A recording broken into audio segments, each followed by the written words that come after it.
Krishna, Krishna Krishna, Hare Hare, Hare Rama, Hare Rama, Rama Rama, Hare Hare.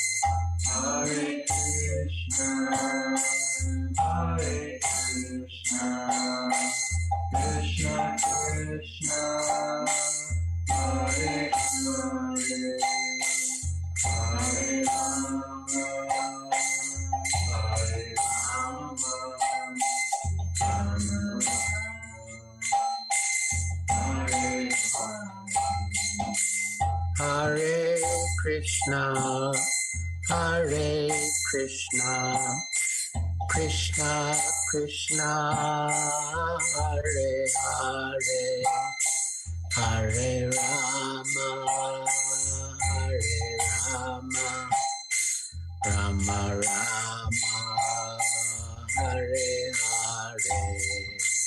Hare Krishna, Hare Krishna, Krishna Krishna, Hare Hare, Hare Rama, Hare Rama, Rama Rama, Hare Hare. Hare Krishna, Hare Krishna, Krishna Krishna, Hare Hare, Hare Rama, Hare Rama, Rama Rama, Hare Hare.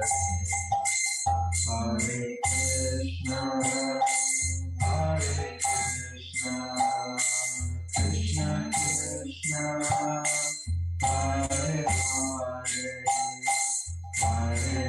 Hare Hare, Hare Rama, Hare Rama, Rama Rama, Hare Hare. Hare Krishna, Hare Krishna, Krishna Krishna, Hare Hare, Hare Rama, Hare Rama, Rama Rama, Hare Hare.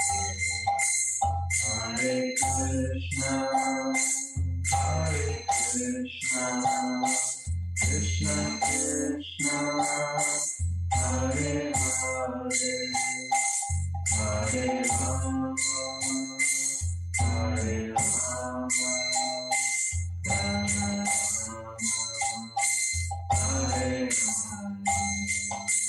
Jaya Prabhupada, Jaya Prabhupada, Prabhupada, Jaya Prabhupada, Prabhupada,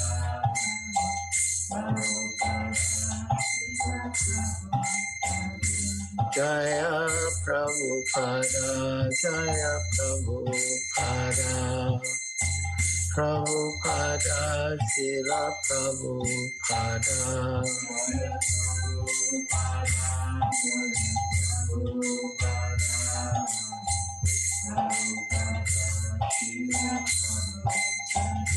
Jaya Guru Deva, Jaya Guru Deva, Guru Deva, Srila Guru Deva, Jaya Guru Deva, Jaya Guru Deva, Guru Deva, Srila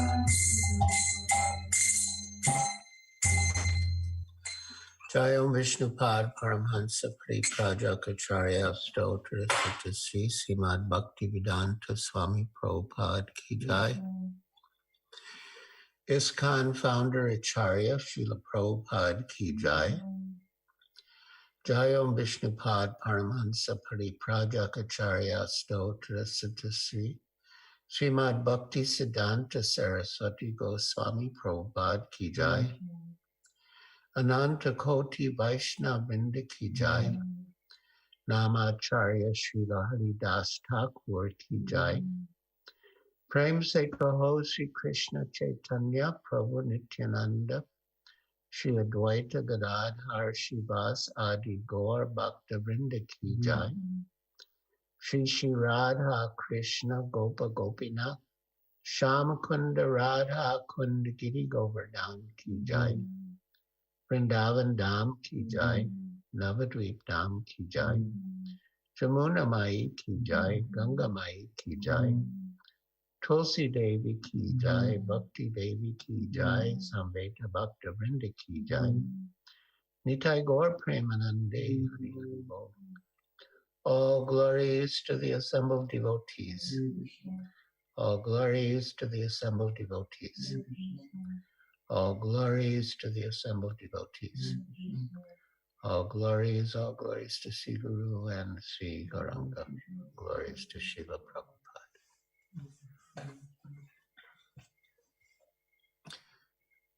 Bhaktidas, can you get me the third canto, part 1? Part 2? 1.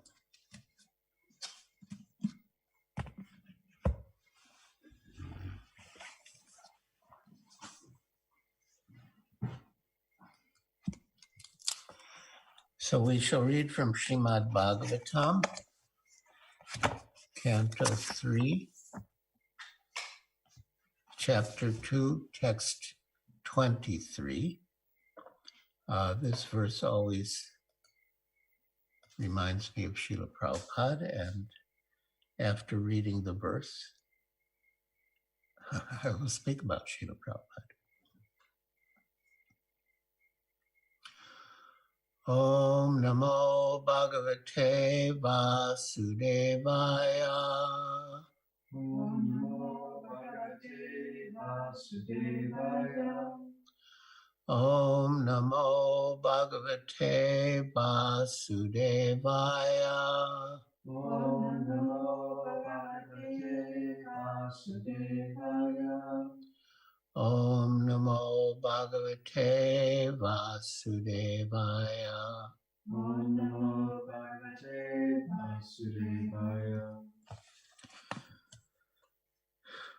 O Bhakyam Stanakalakutam Jigam Sayapayayad Apyasadvi Lebe Katim Dachuchitam Tatonyam Kamvadayalum Sharanam Rajema. Aho Bhakyam Stanakalakutam Jigam Sayapayayad Apyasadvi Lebe Gatim Dadruchitam Tatonyam Kim Vadayalum Sharanam Rajema. Aho, alas, Bhakti, the she-demon, Putana, Yam, whom. We need to go down to the synonyms.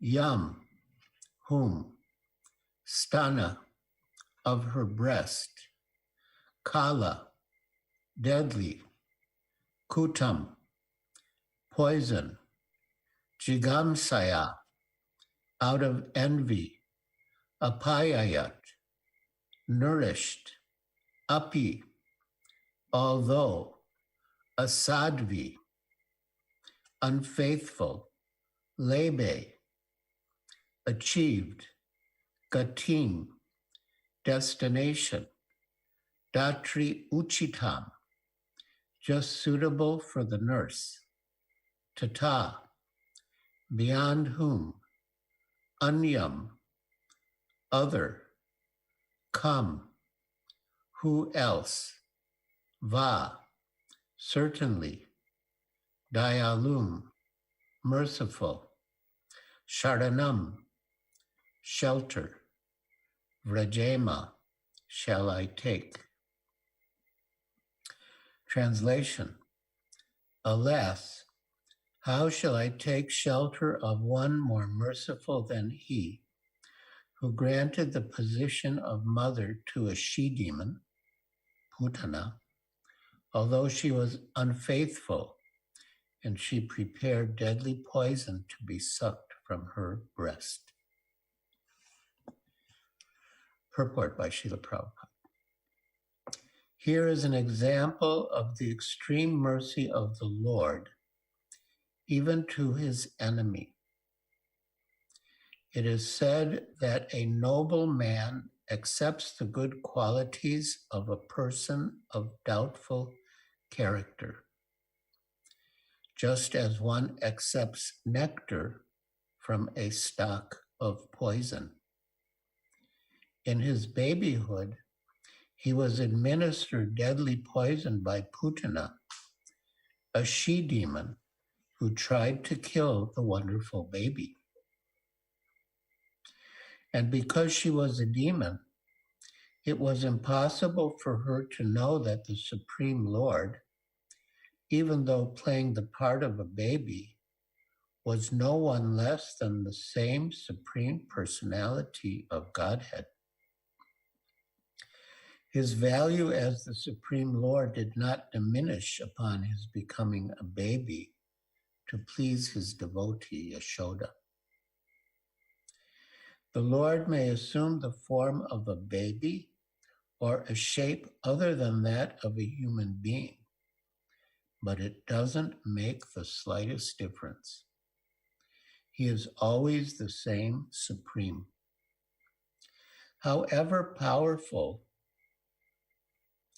a living creature may become by dint of severe penance, he can never become equal to the Supreme Lord.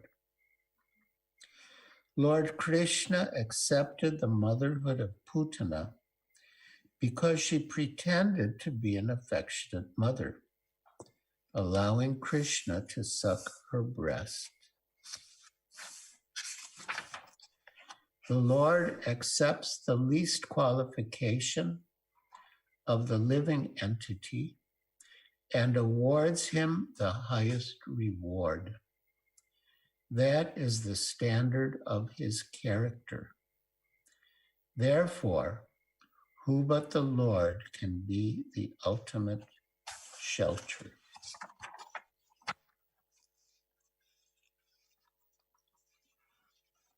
The translation again. Alas, how shall I take shelter of one more merciful than he, who granted the position of mother to a she-demon, Putana, although she was unfaithful, and she prepared deadly poison to be sucked from her breast. Hare Krishna.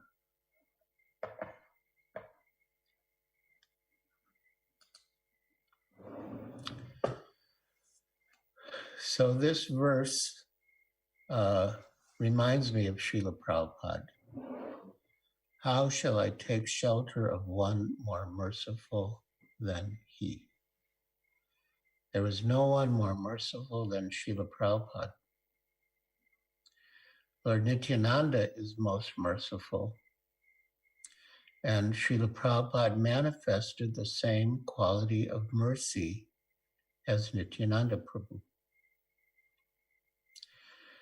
When Srila Prabhupada was in Bombay, he received a phone call from the temple president in Calcutta, who reported that one of Prabhupada's earliest disciples from America had come to Calcutta and was smoking ganja, marijuana, and asked what to do.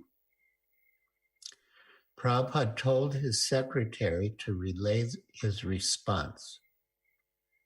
Quote, tell him that if he does not stop smoking ganja, I will reject him. Afterwards, Tamal Krishna Goswami asked, is it true that if he doesn't stop smoking ganja, you will reject him? And Prabhupada said, no, I cannot reject anyone. The mercy of Lord Nityananda has no limit. Maybe 2 years later, we were in Juhu, and Srila Prabhupada had a disciple who fell into bad company and was living on Juhu Beach doing yogic tricks. He was doing things like putting a penny or a paisa in his ear and then making it come out somewhere else, different strange things to collect money. And he was known as a disciple of Prabhupada and a member of ISKCON. So Tamal Krishna Goswami approached Srila Prabhupada and said, this is happening, and he's giving you a bad name and giving ISKCON a bad name. You should reject him. And again, Srila Prabhupada replied, I cannot reject anyone. Tamal Krishna Goswami asked, but don't you have to draw the line somewhere? And again, Srila Prabhupada said, the mercy of Lord Nityananda has no limits. How shall I take shelter of one more merciful than he? Srila Prabhupada. Another related quality of Srila Prabhupada's is that he was always willing to give someone a chance. Around 1976, a strange person with a PhD came to the Juhu temple and said he wanted to join. And Srila Prabhupada invited him to stay upstairs with him. At that time, there were 6 tenement buildings, which came with the Juhu land. And Srila Prabhupada had us build an additional floor on the top of each of those 6 buildings. Though in the end, we added an additional floor on only 5 of the 6. In the bigger buildings, each floor had 2 apartments. And in Srila Prabhupada's building, he had one side for himself and the other side for his personal staff. So he let this sort of strange character stay upstairs with his personal staff next door to his own quarters. And Prabhupada was spending quite a bit of time with him. Hamsadutta Prabhu was visiting at the time, and he told Srila Prabhupada, Prabhupada, you're just wasting your time with this man. He's never going to amount to anything. But Prabhupada kept spending time with him. And in the end, the man left. He never did amount to anything. But when Hamsadutta mentioned that to Srila Prabhupada, I could see that he was never going to amount to anything. Prabhupada replied, I wanted to give him a chance. How shall I take shelter of one more merciful than he? Srila Prabhupada.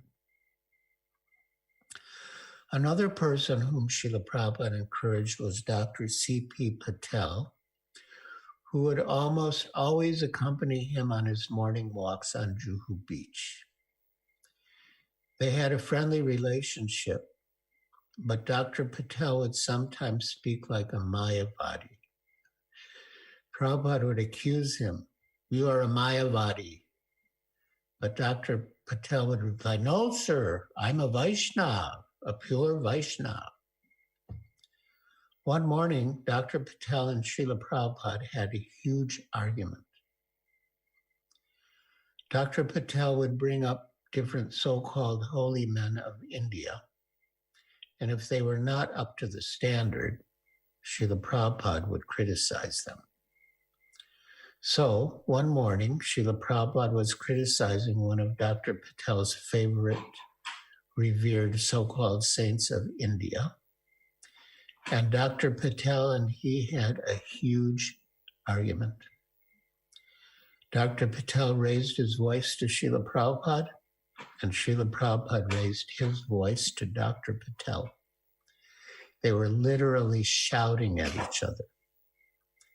And Dr. Patel's friends, he had his cronies, were trying to pull him away, saying, don't upset Swamiji, he has a heart condition. And eventually they pulled him away.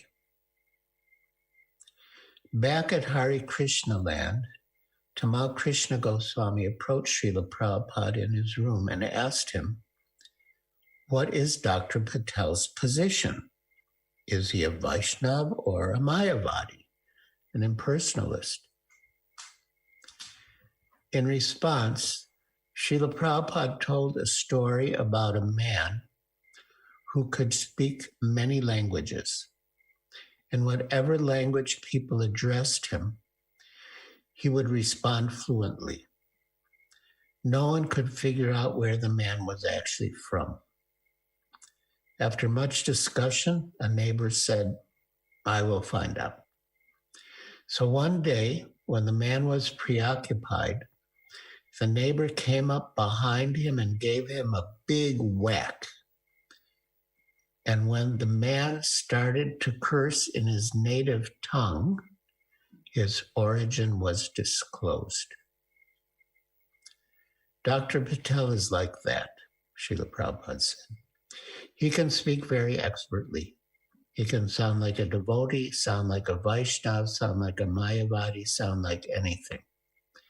But when I gave him a slap where it really hurt, the so-called saintly person that he revered, his real language came out. So why do you put up with him? Tamal Krishna asked. He's so offensive. And Srila Prabhupada replied, it is our duty to engage everyone. He wanted to give Dr. Patel a chance. And as the years passed, Dr. Patel developed great attachment for Srila Prabhupada.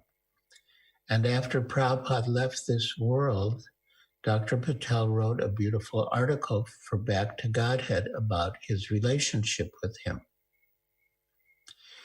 The article was titled, My Life's Most Precious Moments, with the subtitle, A Bombay Doctor Wins the Title Big Fool and Loves It. Because Prabhupada would always call Dr. Patel a Mudha.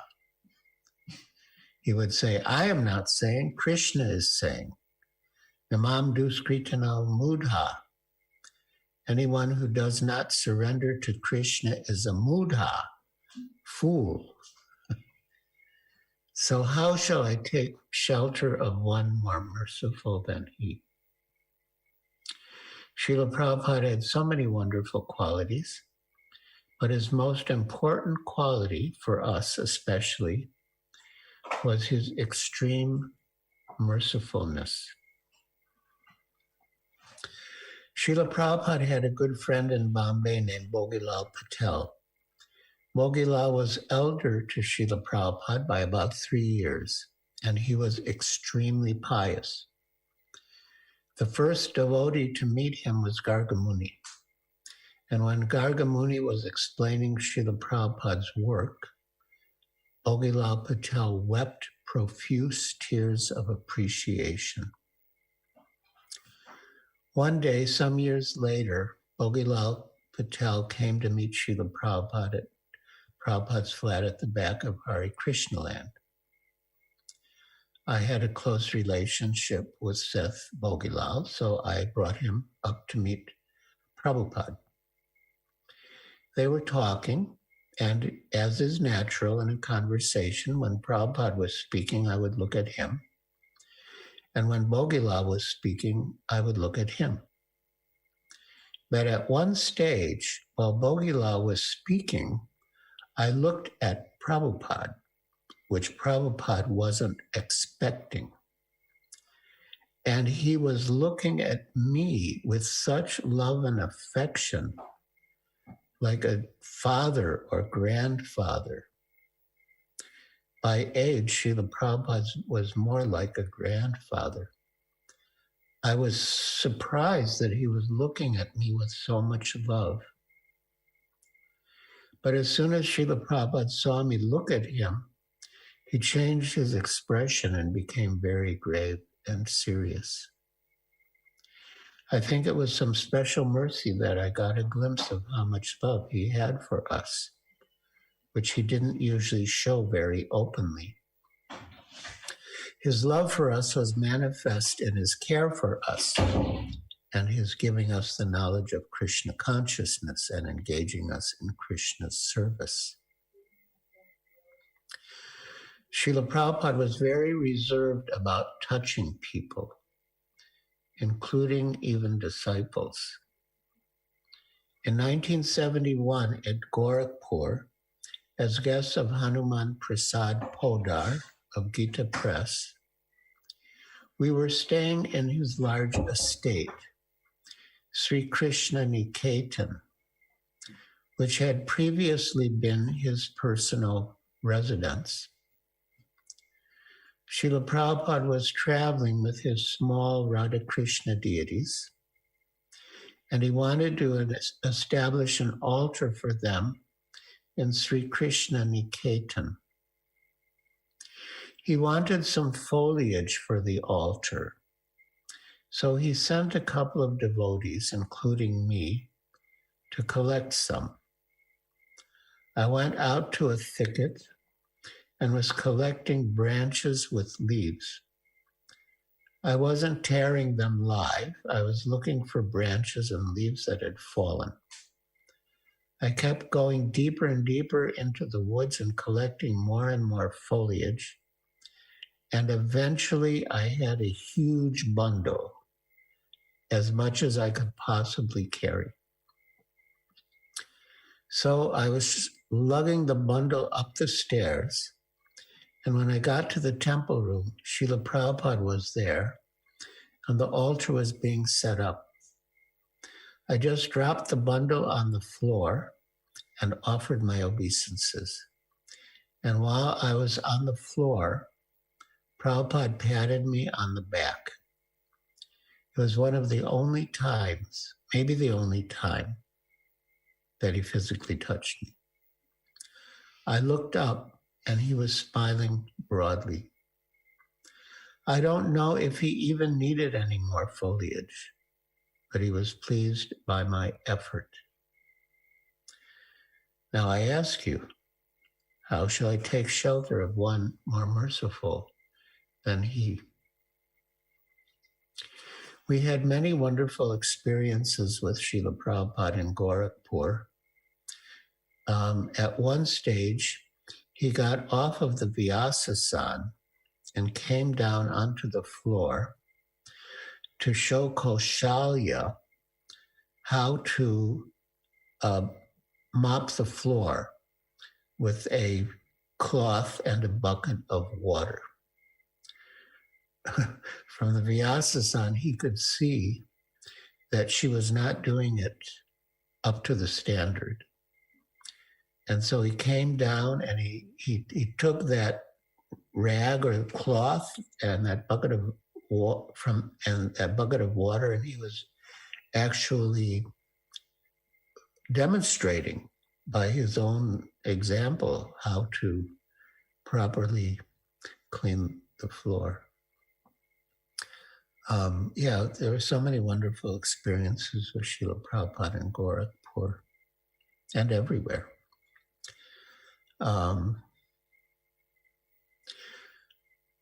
But maybe I'll end here. Of course, there's no end if we want to discuss Srila Prabhupada's glories and mercy. But I did want to leave some time for questions and comments. So I think I'll end my talk now, and we can open the floor or the microphone to devotees if they want to ask any questions or share any thoughts or realizations or reflections or make any comments. So, shall we do that? Yes, Maharaj, we can do that. Okay. Devotees who want to ask questions, they can raise their hand so that we can highlight them. Yeah. Ask question, Maharaj.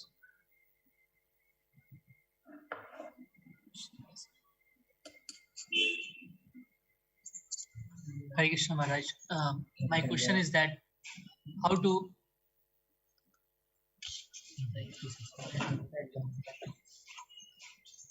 Hare Krishna, whoever are asking question, please start your video. It looks like yoga.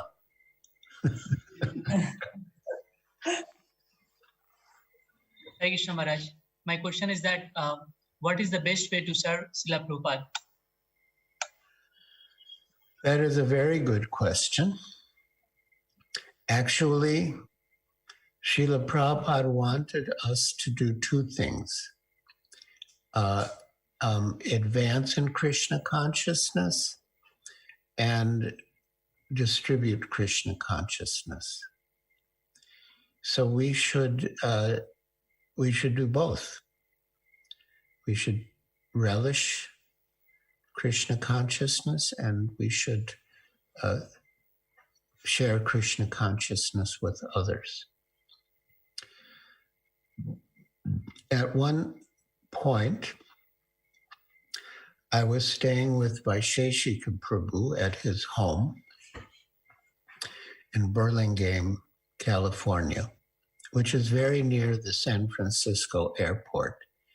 He wanted a place near the San Francisco airport so he could conveniently and easily go there to distribute books.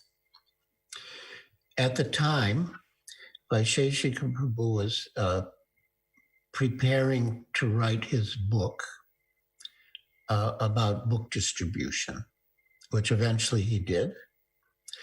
And the book is called Our Family Business. So I was with him for his morning program at home, and it was very surcharged with spiritual energy. I mean, he did many of the same things we do in our morning programs, even at home. But, you know, he put his heart into it so much. It was really exhilarating. Then afterwards, he and I were discussing, and he said that one point he wanted to make in his book was that our enthusiasm to preach and distribute books should come from the overflow of the bliss we feel from our spiritual practices. So the two go together, relishing Krishna consciousness and spreading Krishna consciousness. And if we do those two things, Srila Prabhupada will be pleased, and his purpose, his mission will be served. Hare Krishna. So, my dear Yoga, does that answer your question?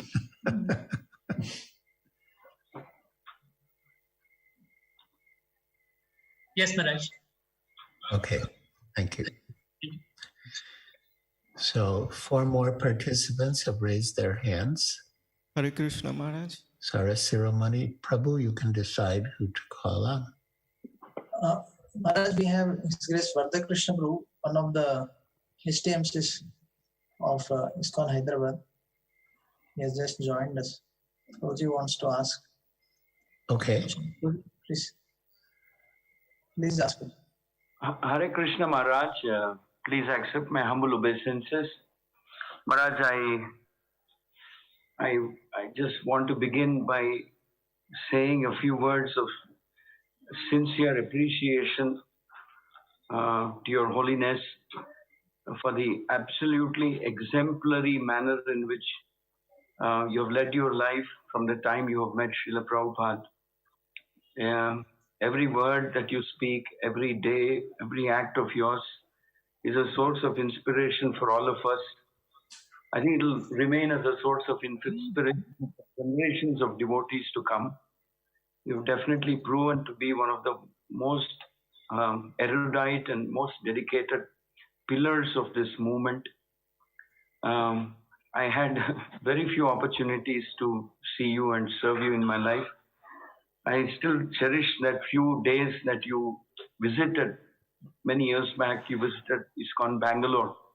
That was in the mid-90s when Madhu Pandit was there and we were all there. You gave a few classes. And every time you write something in the BTG or anywhere at the Dandavad, I read every word of it, and I deeply admire your sincerity, your dedication. And you just said that, please tell me, how can I not surrender or glorify somebody who's as merciful as Prabhupada? Yeah. So deeply touched our hearts. You're teaching us how the future generations to regard their respective gurus by your own personal example, and your dedication to every spoken instruction of Srila Prabhupada is very. I mean, it makes you a perfect acharya. You walk the talk. I mean, how else can I explain this? It's been a dream come true to have you visit the congregation of ISKCON Hyderabad. And I would like to offer a very humble prayer at the lotus feet of Shri Radha Madan Mohan, Shri Jagannath Baladev Subhadra Gaurnitai, Shri Srinivas Govinda, Shri Devi Bhudevi, that you should be blessed, and you should be blessed with good health, long life, and many, many, many more years of dedicated service to Srila Prabhupada. And may Srila Prabhupada, Guru Parampara bless you so you can fulfill each of these instructions of Srila Prabhupada. My question is that the perception of Prabhupada, you people were a generation that closely, intimately learned from him, served him. But as the time progresses, what should the successive generations do to continue to relish Srila Prabhupada's mood and experience, and as time progresses, as successive generations come, how should we preserve the legacy of Prabhupada in all its glory? Preserve and expand. Yeah, that's a very good and important question. Of course, first is Srila Prabhupada's books, reading Srila Prabhupada's books. As he said, he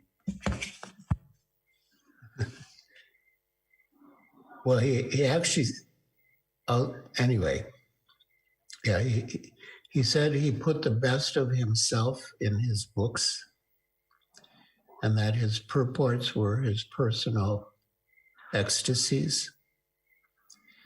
So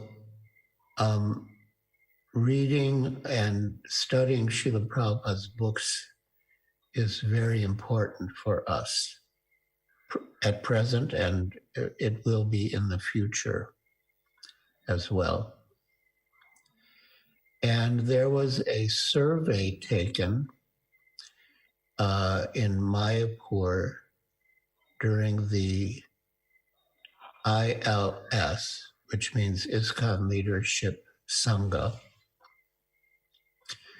a survey of how much, and these were like leaders, people who've been in the movement for many years, how much they had been reading Srila Prabhupada's books. And unfortunately, they were not reading Srila Prabhupada's books as much as we would have hoped. So that's a very important point. And this might sound like a little, a little different approach, what I'm going to say now, but I think seeing the videos of Srila Prabhupada is very important. Now we have the series called Following Srila Prabhupada, put together by Srila Prabhupada's disciple Yadubara Das, and also the film, Hare Krishna. Everyone should see the film. I've seen it many times. But seeing those videos really enables you to get a close view of Srila Prabhupada. And especially in the early days,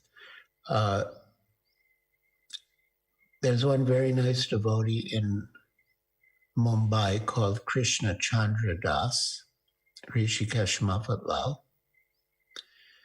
And he said that everyone should see these early videos to appreciate the types of people Srila Prabhupada was preaching to when he first came to America during the time of the hippies.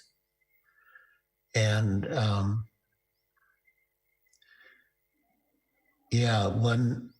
one newspaper reporter at that time asked Srila Prabhupada about the hippies, and he said, "You know better than me. You know, they're something extraordinary." So Krishna Chandra Prabhu is saying, you know, everyone should watch these videos to see the types of people that Srila Prabhupada encountered and were recipients of his mercy. And the austerities he underwent, the hardships in those early days when he didn't even have his own place to stay. Anyway, there are many stories. You can read them in Srila Prabhupada Lilamrita. But so to preserve Srila Prabhupada's legacy, I think it's good to see these videos, to actually, you know, see what Srila Prabhupada was like and how he extended himself. As he said, you know, we have to spend hundreds of gallons of blood to make one devotee. So yeah, I know myself when I think of how much Srila Prabhupada sacrificed for us, for me and for us, then I feel, you know, there's no sacrifice too great for me to make for Srila Prabhupada, you know, considering how he sacrificed for us. And of course, he gave the general instruction that the society should be managed by the GBC, Governing Body Commission. In other words, he didn't appoint one person to become the Acharya, as had been the case in many mats previously, but he wanted a governing body, which his Guru Maharaj, Srila Bhaktisiddhanta Saraswati Thakur, also wanted. But unfortunately, Srila Bhaktisiddhanta's disciples disobeyed his order, and they chose someone to be an Acharya. There were different camps, you know. Someone wanted this one to be the Acharya, someone wanted the other one to be the Acharya. And the whole preaching mission basically fell apart. So, yeah, we want to stay united, you know, and follow that principle that Srila Prabhupada enunciated of collective management. There's a statement in Shastra, Kalo Shakti Sangha, that in Kali Yuga there's power in the group. And yeah, Srila Prabhupada said of us that he didn't have that much faith in any one of us, but he had faith in us collectively, that as a group we would continue the mission. So these are the thoughts that come to mind with respect to that wonderful question. Thank you. Thank you, Maharaj. Thank you. Very inspired to hear your instructions on how to preserve. Thank you. Sarah Shiromani, any other questions? Next is His Grace Sitakan Prabhu, can you ask? Yeah, Hare Krishna. Dear Guru Maharaj, please accept my humble obeisances. We have been hearing about you since more than 20 years. We are very fortunate to have your darshan now. My question may be very insignificant, kindly forgive me.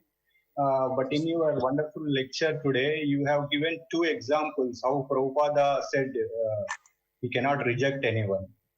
So in my, this situation, struggling in devotional service, when we get some, differences in devotees, we cannot give up them, hearing the lectures of acharyas, we cannot give up their relation physically, but mentally we get separated. How to rectify this situation, Maharaj? Please enlighten me. Thank you, Maharaj. Wait, mentally you get what? Yeah, mentally this offense is going on. Like, we don't want to associate with them. Oh, yeah. Bhaktidas, can you give me the 7th canto? I'm going to read a verse and purport, or at least part of the purport, which is extremely relevant to your question, and which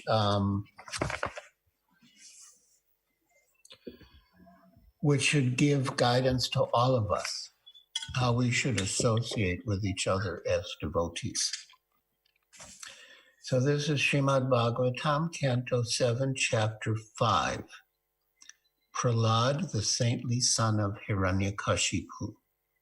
Text 12. Sayadanu vrita pumsam pashubudir vidiyate anya esha tatanyoham iti beda gatasati.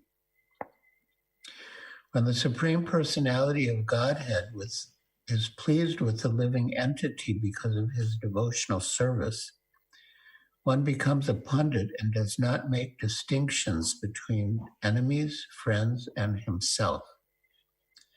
Intelligently, he then thinks, every one of us is an eternal servant of God, and therefore we are not different from one another. So it's a long purport, and it's a very instructive purport. But I will come to the conclusion, which will, I believe, address your question very nicely. Everyone is a servant of the Lord, as confirmed in Chaitanya Charitamrita by Sri Chaitanya Mahaprabhu. Jiver Swarupai Krishna Nityadas. As servants of the Lord, we are one, and there can be no questions of enmity or friendship. If one actually understands that every one of us is a servant of the Lord, where is the question of enemy or friend? And here, this next line, the next few lines, but just the very next line, it should be our motto. It should be something that we always keep in our mind. Everyone should be friendly for the service of the Lord. Everyone should praise another's service to the Lord and not be proud of his own service. This is the way of Vaishnava thinking, Vaikuntha thinking. There may be rivalries and apparent competition between servants and performing service, but in the Vaikuntha planets, the servant of another servant is appreciated, not condemned. This is Vaikuntha competition. There is no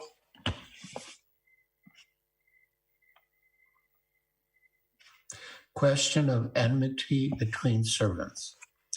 Everyone should be allowed to render service to the Lord to the best of his ability, and everyone should appreciate the service of others. Such are the activities of Vaikuntha. Since everyone is a servant, everyone is on the same platform and is allowed to serve the Lord according to his ability. As confirmed in Bhagavad Gita 15:15, Sarvasya chaham hridisani visto matasmitir jnanam pohanam cha. The Lord is situated in everyone's heart, giving dictation according to the attitude of the servant.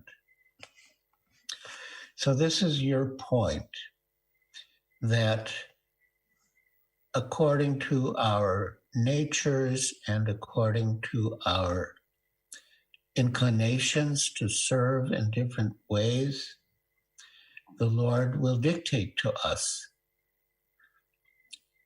But because we are all servants of the Lord, we are all one. And therefore, as Srila Prabhupada says, everyone should be friendly for the service of the Lord. I'll just read a little more. We're almost at the end of this purport. So, since everyone is a servant, everyone is on the same platform and is allowed to serve the Lord according to his ability. As confirmed in Bhagavad Gita 15:15, Sarvasya chaham hridisani visto matasmitir jnanam apohanam cha. The Lord is situated in everyone's heart, giving dictation according to the attitude of the servant. However, the Lord gives different dictation to the non-devotees and the devotees. The non-devotees challenge the authority of the Supreme Lord, and therefore the Lord dictates in such a way that the non-devotees forget the Lord's service life after life and are punished by the laws of nature. But when a devotee very sincerely wants to render service to the Lord dictates in a different way. As the Lord says in Bhagavad Gita 10:10, Te sham satata yukta nam bhajatam priti purvakam dadami buddhi yogam tam yena mam upayanti te. To those who are constantly devoted and worship me with love, I give the understanding by which they can come to me. Everyone is actually a servant, not an enemy or friend. And everyone is working under different directions from the Lord, who directs each living entity according to his mentality. So we should appreciate our fellow devotees as servants of the Lord, and specifically in our case, servants of Srila Prabhupada. And as Srila Prabhupada explains in the purport, the Lord will give different dictations to different devotees according to their mentalities, but we should appreciate their service and not be proud of our own. And that will make our relationships very congenial, and that will make our progress very smooth, because the worst obstacle on the path of devotional service is Vaishnavaparad or Sadhu Ninda. And even if it's in the mind, of course it's better that it's in the mind rather than expressed through words or shown through action. But we should try to see the good. Try to see the good in the devotees and focus on that. Just like Srila Prabhupada would give the example of the bees and the flies. The bees always look for the nectar, and the flies, they just go and sit on the stool. So we should be like the bumblebees and look for the nectar in the devotees. Shouldn't be like flies looking for the sores.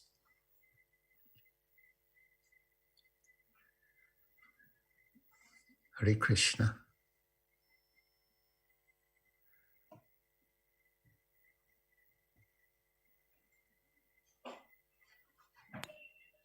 Next, So- Srivasa Sharma Prabhu, you can ask your question. You are not audible, Prabhuji. There is some problem with your mic. Hare Krishna. Srivasa Sharma Prabhu, you can ask your question.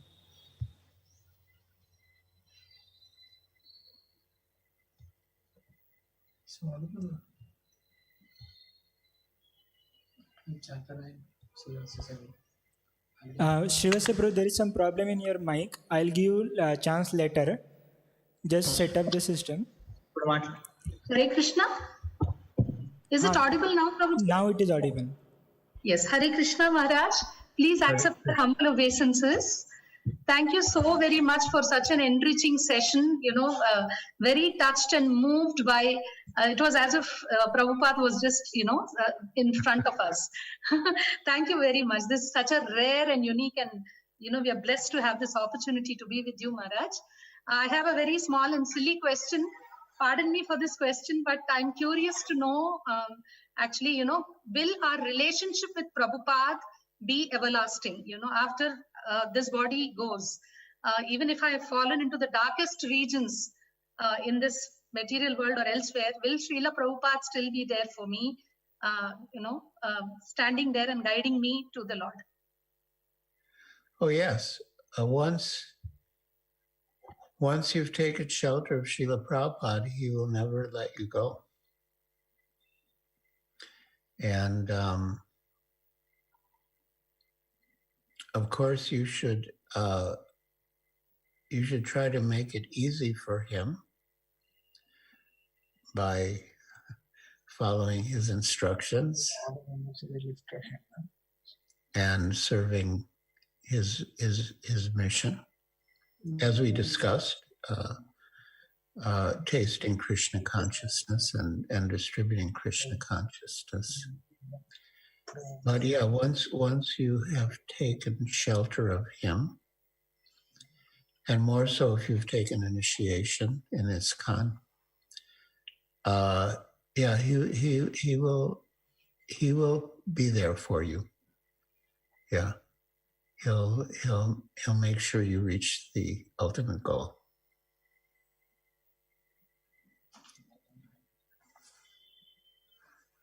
And as he said, there'll be another ISKCON in the spiritual sky.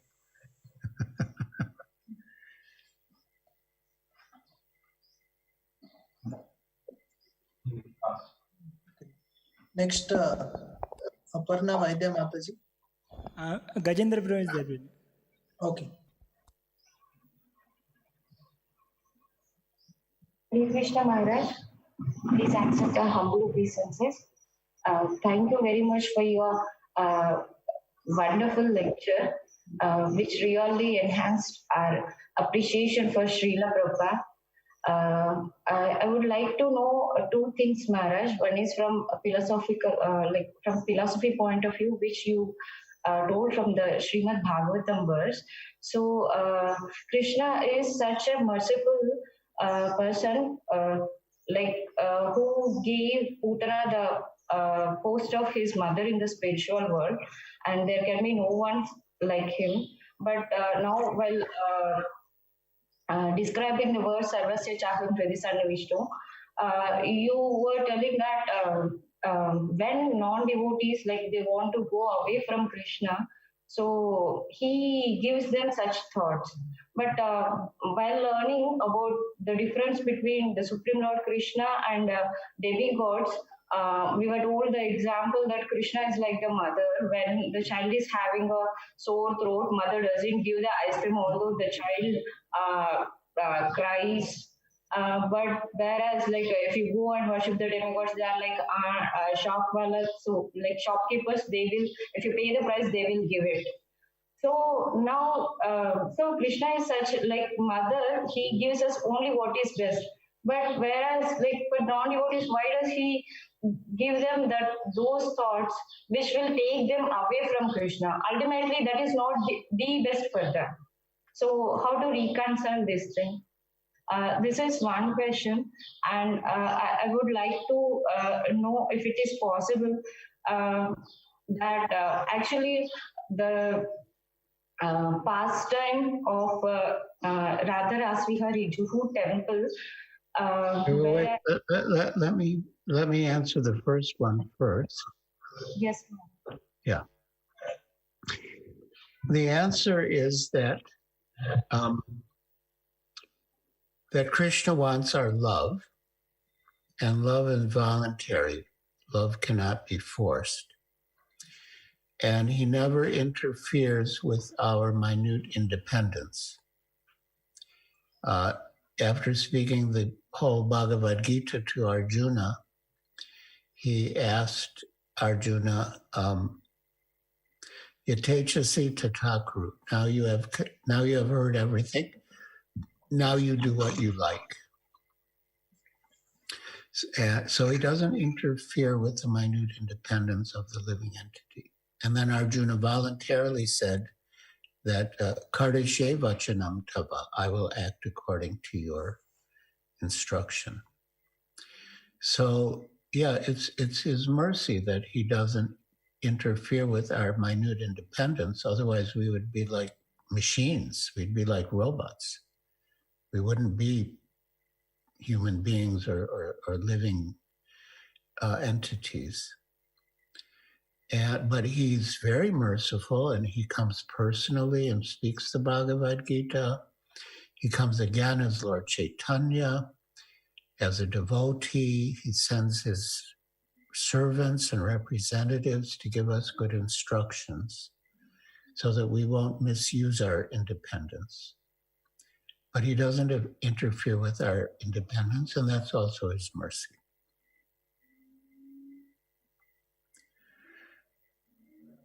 So yes, part two.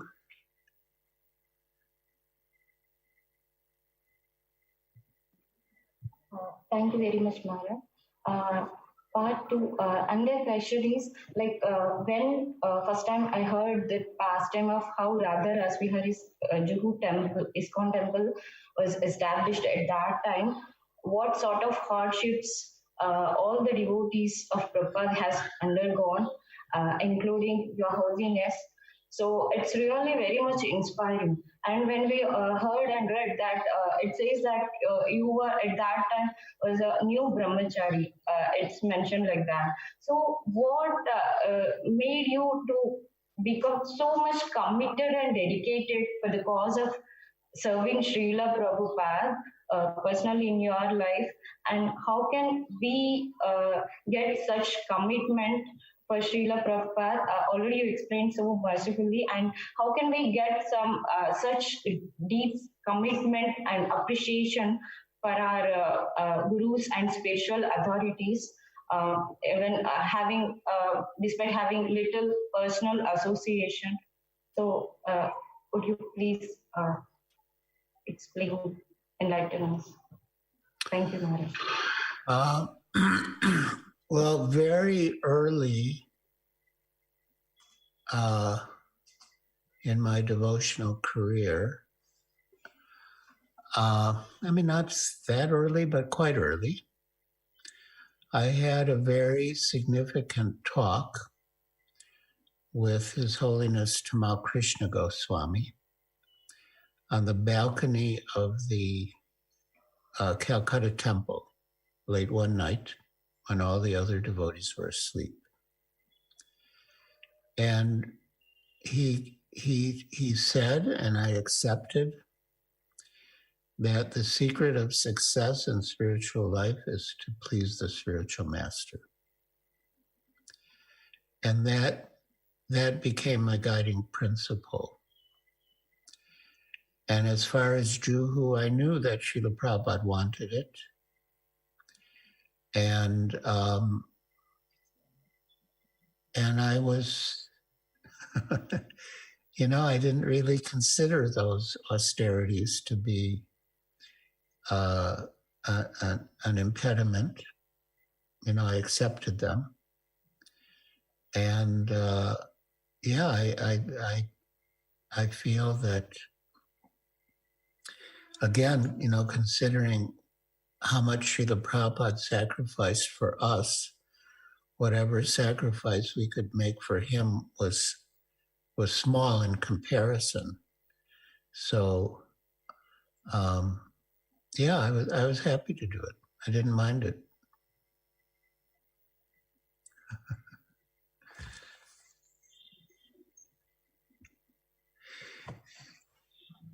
Next. There, yeah, my book about Juhu and Srila Prabhupada is at the printer now.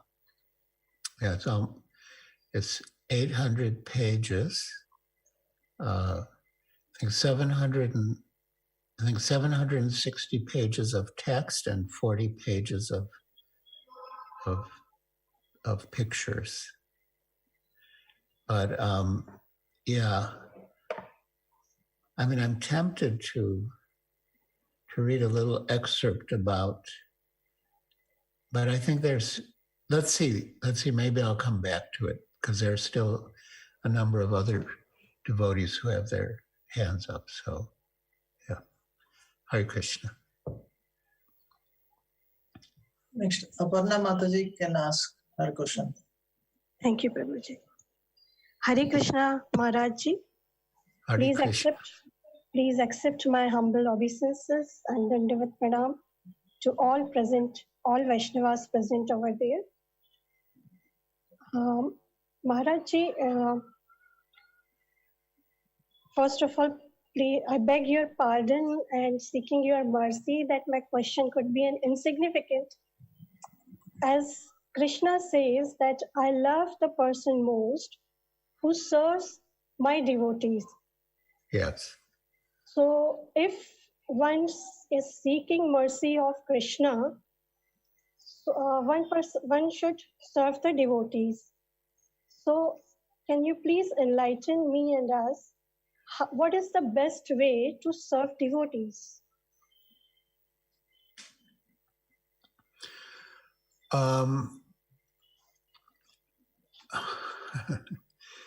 Well, the best way to serve them is to help them in their service. But that can take many forms because devotees also have, they have their bodies, they have their minds, they have their souls. And so serving the devotees may include serving their bodies. If they're sick, for example, to help them. And to serve their minds, if they're, well, everyone needs encouragement and appreciation. And serve their souls, help them by chanting and hearing about Krishna, reminding them of Krishna and helping them in their service. But that is a very, very important item in devotional service. Very, very important item. And one of my, you could say, favorite prayers in the Nectar of Devotion, it's a quotation from Srimad Bhagavatam in the Nectar of Devotion, and it begins, "Let me become a sincere servant of the devotees, because by serving the devotees, one gets relief from all miserable conditions and develops unalloyed love for the Supreme Personality of Godhead." It's a very beautiful, beautiful verse. And you can always ask the devotee, how can I serve you? What can I do to please you? And they can also help you to serve and please them. Hare Krishna. Thank you. Very good question. Next, Vaishnav Mataji can ask her question. Hare Krishna Maharaj, please accept my humble obeisances. First of all, thank you very much Maharaj for the wonderful class. It was really very heart touching. So related to the class itself, I had a question, like just like your holiness is like a personification of complete surrender, dedication, sincerity and faithfulness to Srila Prabhupada and his instructions, how can I develop that deep attachment and humble service attitude towards Prabhupada and also towards Srila Gurudev, whom I'm aspiring from? So, Maharaj, can you please guide in this regard? Practice. Srila Prabhupada said, practice makes perfect even in spiritual life. Once I was present in his room when someone asked His Holiness Radhanath Swami how he became so humble. And he said, I practice. He practiced doing the things that a humble person would do. And eventually, it became a habit. And Srila Prabhupada said, habit is second nature. So it became his nature. So, yeah, I would say practice. And another important principle, Srila Prabhupada said that, and there's a context in which he said it, but he said that his motto was always everything for Krishna and nothing for myself. And he said, therefore, he never complained because his motto was always everything for Krishna and nothing for himself. So I think that's a good motto to keep in mind. And that will help you develop the mood of service and surrender. But just your having the desire is good. Like once someone asked Srila Prabhupada, how can I please you? And Srila Prabhupada replied, just your desire to please me pleases me. So, Hare Krishna. Satyanarayan has his hand up. Next, Madan Kumar Prabhu. Satyanarayan Prabhu is not raised hand, Maharaj. Who? Yes, Madan Kumar Prabhu, Prabhu. you can ask me. Sure, Prabhu. Hare Krishna Maharaj, please accept our humble obeisances. Am I audible, Prabhu? Yeah. Thank you, Maharaj, for your wonderful explanation of Srimad Bhagavatam and many wonderful questions. We are grateful to you. Even though for a couple of times we personally heard from you, but this is very special. Maharaj, my question is like, when one is sick, one's sadhana goes down. And we heard from Srila Prabhupada and all his wonderful disciples. And even the last question what you are answering, you are telling us the practice makes one better. So in that regard, when one is sick, one's sadhana goes down. And in general, being a person in the age of Kali, the inclination is not to practice very stringently, and added to that, the sickness makes one to goes down in his sadhana. So at the same time, we have seen that the special devotees like you, those who have practiced and performed a lot of austerity, taken a lot of inconvenience to please Srila Prabhupada and to set an example. So how to yes, it is a big thing for persons like me, but how will aspire for that? How will practically imbibe at least a drop of those qualities in our life, which may please all of you, our spiritual master, and Srila Prabhupada, and Vaishnavas. Well, taking care of your health is also part of devotional service. In one letter Srila Prabhupada wrote me, he said, you must, let me see, maybe I'll just,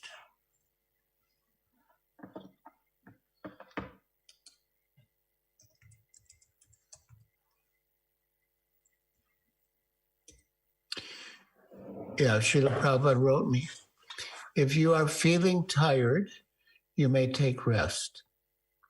Your body is very valuable. It is dedicated to Krishna. So you must take care of the body very carefully. The best medicine is to rest and chant the Hare Krishna mantra, along with the doctor's prescription.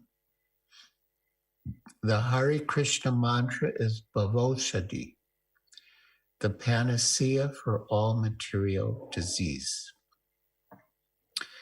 So yeah, you have to take care of your body. And in fact, Srila Prabhupada, as a general rule, he said first health, second sadhana, third service. But yeah, I mean, we have to be honest. I mean, we can't use, poor health as an excuse to neglect our sadhana.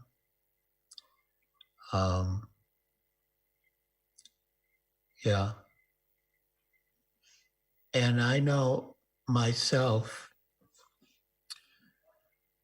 once I had a very serious operation, cardiac bypass surgery, and I fell 63 days of rounds behind.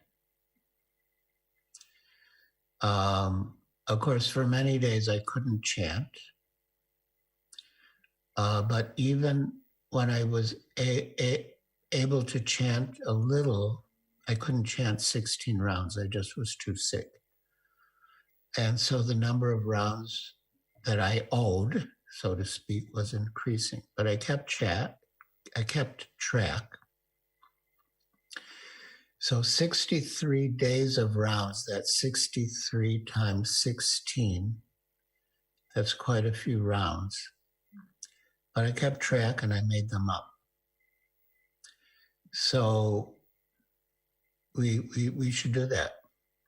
If we miss our rounds, that's a rule, that if we miss of course we shouldn't under ordinary circumstances, but if we miss our rounds, then we should make them up. I mean, you could say had the advantage of not having to go to work. So, I had time, but yeah, I hope you can stay healthy or become healthy and perform your sadhana without too much impediment.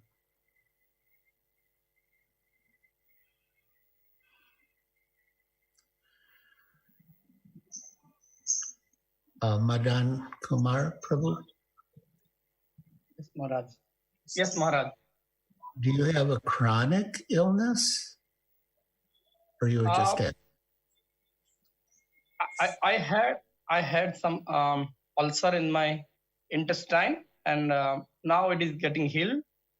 As you said, I have I'm taking prescription and according to the doctors, and but somehow by all of your blessings, I didn't get that level to miss my rounds, but still my sadhana is very bad. I am not able to render service in temple, which I was regularly doing weekly twice to worship the deities, and but it is getting improved. Okay. Health. Okay. Yeah, well, do as much as you can at home.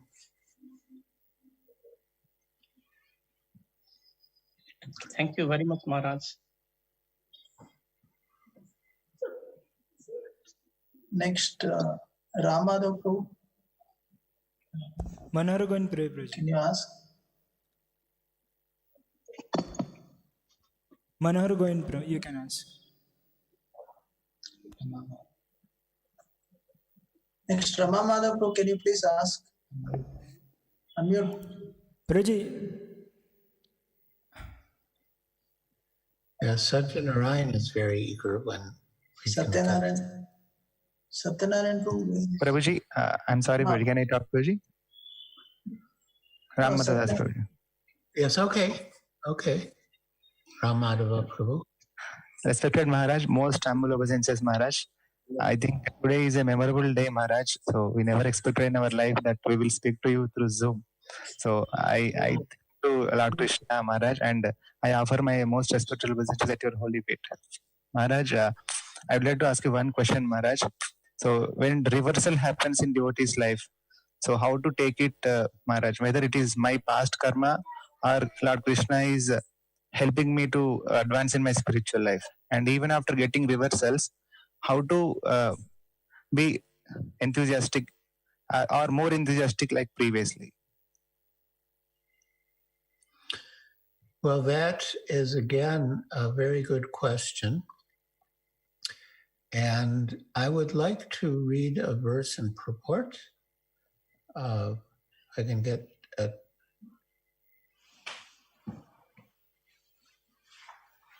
Tenth Canto Part 2.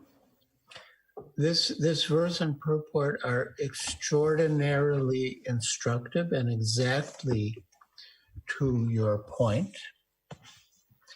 And it discusses those reversals. And again, this verse is quoted in the Nectar of Devotion. And Srila Prabhupada says that this verse should be the guide of all devotees. So I'll read the verse. It's Srimad Bhagavatam, Canto 10, Chapter 14. Brahma's Prayers to Lord Krishna, Text 8.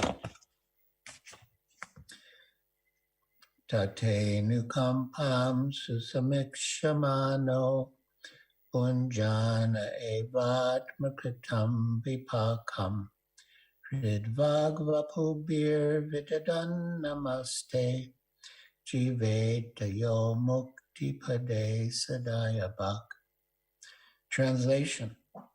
My dear Lord, one who earnestly waits for you to bestow your causeless mercy upon him, all the while patiently suffering the reactions of his past misdeeds, and offering you respectful obeisances with his heart, words, and body, is surely eligible for liberation, for it has become his rightful claim.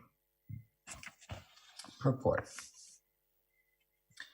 Srila Sridhar Swami explains in his commentary that just as a legitimate son has simply to remain alive to gain an inheritance from his father, one who simply remains alive in Krishna consciousness, following the regulative principles of Bhakti Yoga, automatically becomes eligible to receive the mercy of the personality of Godhead. In other words, he will be promoted to the kingdom of God. So the first point is that in the face of reversals, you should persevere in devotional service. Now, how to see those reversals is explained further in the purport. The word susamikshamana indicates that a devotee earnestly awaits the mercy of the Supreme Lord, even while suffering the painful effects of previous sinful activities. Lord Krishna explains in the Bhagavad Gita that a devotee who fully surrenders unto him is no longer liable to suffer the reactions of his previous karma. Yes, Krishna says, Sarva dharman parityajya mamekam sharanam vraja. Aham tam sarva papebhyo mokshishimi sucha. If you surrender to Krishna, he frees you from all sinful actions and reactions. However, now this is the purpose of this suffering. However, because in his mind a devotee may still maintain the remnants of his previous sinful mentality, the Lord removes the last vestiges of the enjoying spirit by giving his devotee punishments that may sometimes resemble sinful reactions.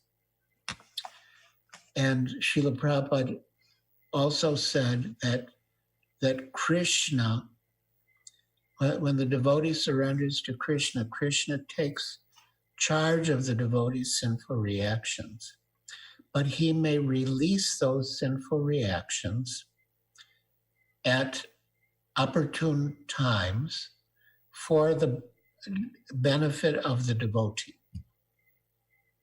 So technically you could say it's not a sinful reaction in the sense that it's not a mechanical result of a sinful activity, but it's the Lord's personal handling of the devotee, that he releases those sinful reactions in circumstances that will be beneficial for the devotee.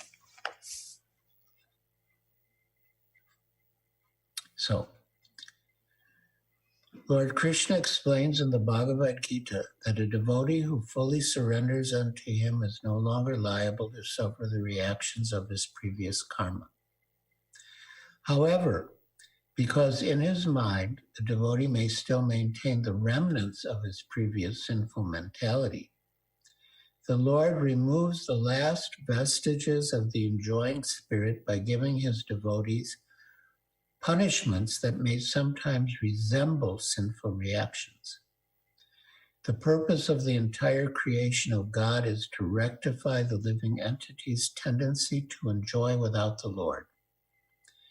And therefore, the particular punishment given for a sinful activity is specifically designed to curtail the mentality that produced the activity. Although a devotee is surrendered to the Lord's devotional service, until he is completely perfect in Krishna consciousness, he may maintain a slight inclination to enjoy the false happiness of this world. The Lord therefore creates a particular situation to eradicate this remaining enjoying spirit. This unhappiness suffered by a sincere devotee is not technically a karmic reaction. It is rather the Lord's special mercy for inducing his devotee to completely let go of the material world and return home back to Godhead. A sincere devotee earnestly desires to go back to the Lord's abode. Therefore, he willingly accepts the Lord's merciful punishment and continues offering respects and obeisances to the Lord with his heart, words, and body. Such a bona fide servant of the Lord, considering all hardship a small price to pay for gaining the personal association of the Lord, certainly becomes a legitimate son of God, as indicated here by the words Dayapak.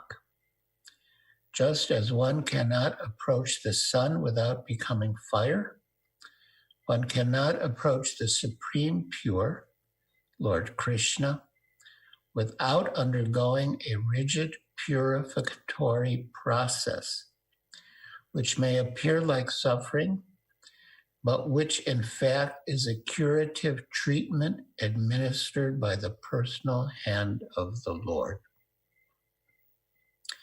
So, these reversals serve a purpose in the life of a devotee. There are opportunities for the devotee to take more shelter of the Lord and to realize that the material world and the physical body are not happy places. As Lord Krishna says in the Bhagavad Gita, Dukhalayam ashashvatam, that it's a miserable place and temporary.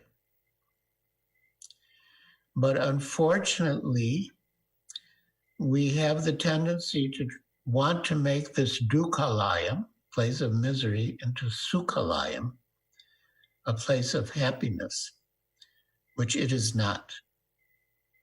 We cannot expect happiness from this material world. There may be some happiness, but it's always mixed with distress. Srila Prabhupada said it's like eating sweet rice mixed with sand. You can't enjoy it. I mean, yeah, sweet rice is nice, but it's mixed with sand, so you can't enjoy it. But what we can enjoy is Krishna consciousness, the spiritual pleasure of chanting and hearing about Krishna and bringing others to Krishna and pleasing Krishna.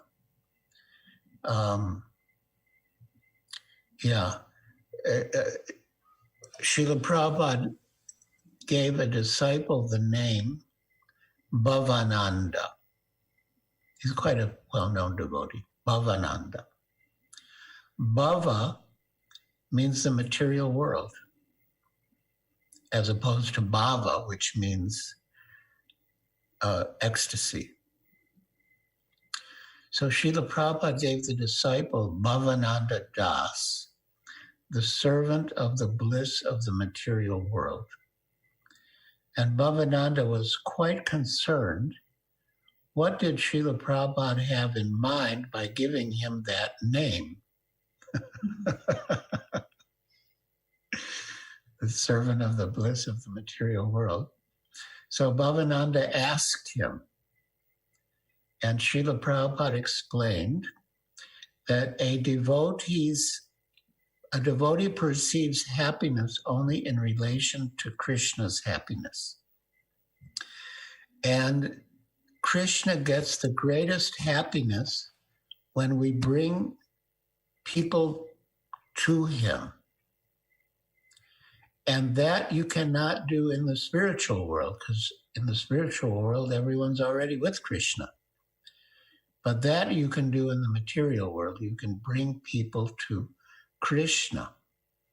And that is the meaning of Bhavananda.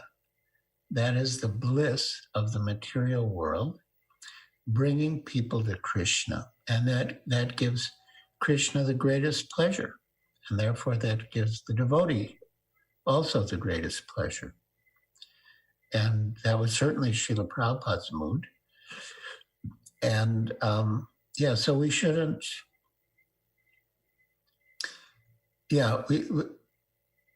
that's another, there's a very nice verse by Srila Prabodhananda Saraswati in Chaitanya Chandramrita, in which he says, Vishwa Purnam Sukhayate, which means that he sees that that Vishwa, that the material world, Purnam, is full, Sukhayate, happiness, which seems to be the opposite of what Krishna says in the Bhagavad Gita, Dukkhalayam Ashashvatam. But the explanation is Vishwa Purna Sukhayate, that he sees the world is full of happy opportunities for serving Krishna. It's not a happy place if you're trying to enjoy sense gratification, but it is a happy place if you're looking for opportunities to serve Krishna. And we can always serve Krishna in any condition. And therefore he says, Vishwa Purnam Sukhayate. And we can serve him by our own spiritual practices and also by our preaching, our efforts to bring others to him. Hare Krishna. Next, Satyanarayan Prabhu, can you please ask your question? Hare Krishna Maharaj Prabhu, please accept my humble obeisances. Class is very excellent, Prabhu. I have got one little bit of doubt. The spirit soul takes the body with a set of works that are to be carried out here in the world. And we cannot get more or less as per we get the fixed amount of quota. That is, we cannot increase or decrease. That is a God sanctioned. Coming to Krishna consciousness, coming not to Krishna consciousness, or committing suicide, are they dynamic, or is it static set of works that are to be carried out here in this world by spirit soul before coming to this, which has been decided very earlier? Yes, we always have our minute independence, and therefore we have the choice to serve Krishna or not. You know, we have the choice to commit suicide or not. I don't know why you've asked that question, but suicide is considered to be very sinful. Krishna has given life, and so we have no right to take away life, not the life of someone else, and not our own life.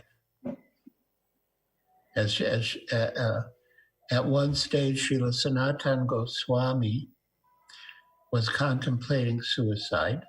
I mean, there's a whole history, but he came to Jagannath Puri to be with Sri Chaitanya Mahaprabhu. But on the way, passing through the Jarikhanda forest, he contracted a disease that caused his body to have oozing sores. So this like foul smelling liquid would come out of his body. And Chaitanya Mahaprabhu would embrace him.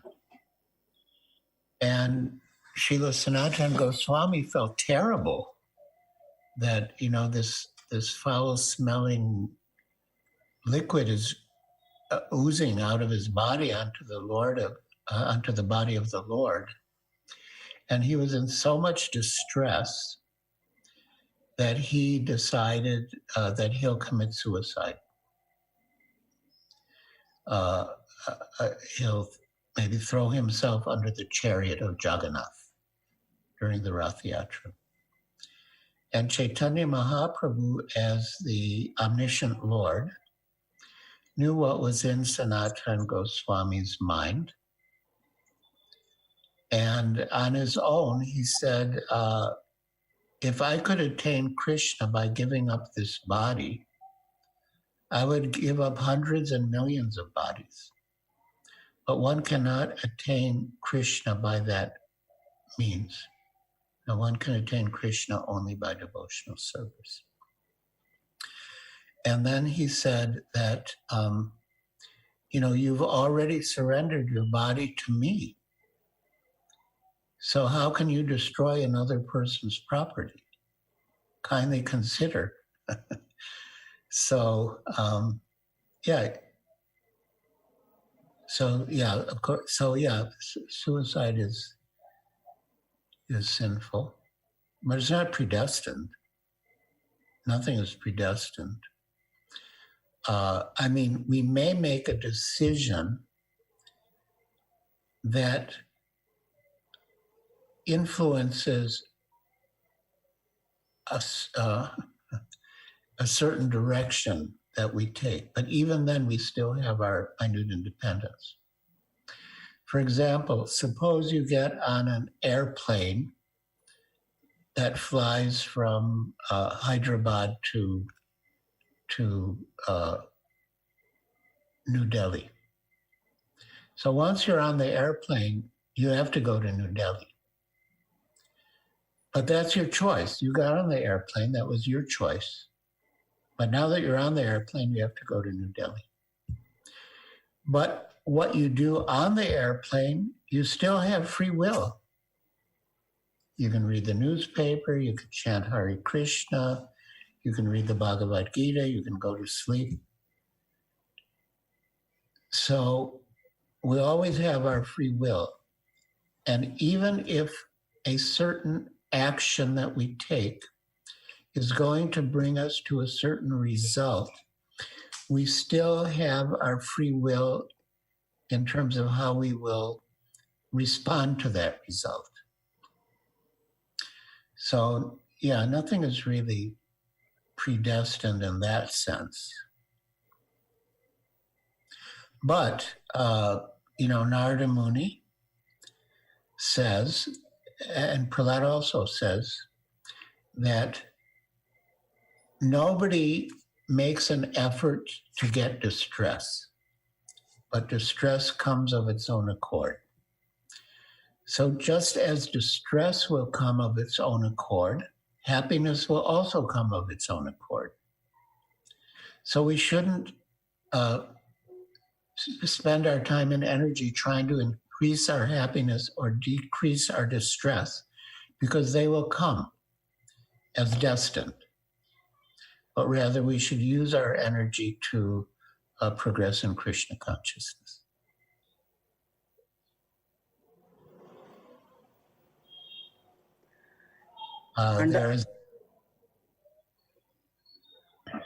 So under the free will, we are going as per our fate. Am I right or Prabhu or wrong? You are right. So that means it's very important where we place our faith. Because yes, if we will, according to our faith, we will act. So we should put our faith in Krishna, not in the material world. Now, having faith in Krishna or not having faith in Krishna, that is also as per the fate only, because under the free will condition, we are accepting our destiny, choosing the destiny. Am I right, Prabhu? Hare Krishna, Prabhu.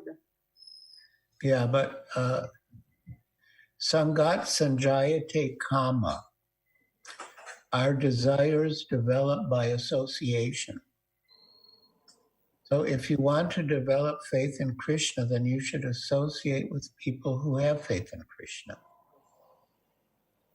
Yeah, Srila Prabhupada said 90% of Krishna consciousness is association. So we should associate with the people who have the qualities that we want to develop.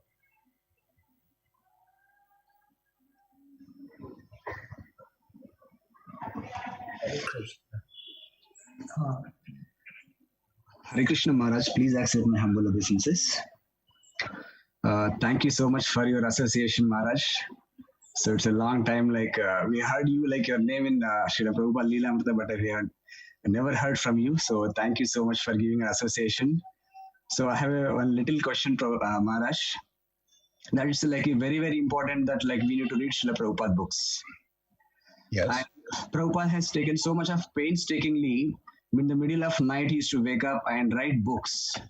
And we know this, like, we need to read Srila Prabhupada books. But somehow, like, for myself, I am unable to read these, like, Srila Prabhupada books. It is something like blocks us to access Srila Prabhupada books to read it, or like, is it something like it is our own, like my own laziness? I'm unable to like read Srila Prabhupada books. So could you please bless Maharaj, like how do you develop that taste for like reading Srila Prabhupada books and apply in my life and assist in Srila Prabhupada mission? Thank you, Maharaj. Yeah, I would suggest you should read some every day, even if not a lot. But even, reading a few pages or verse in a purport or a few verses and purports, it will be good. It'll be like spiritual nutrition, like vitamins.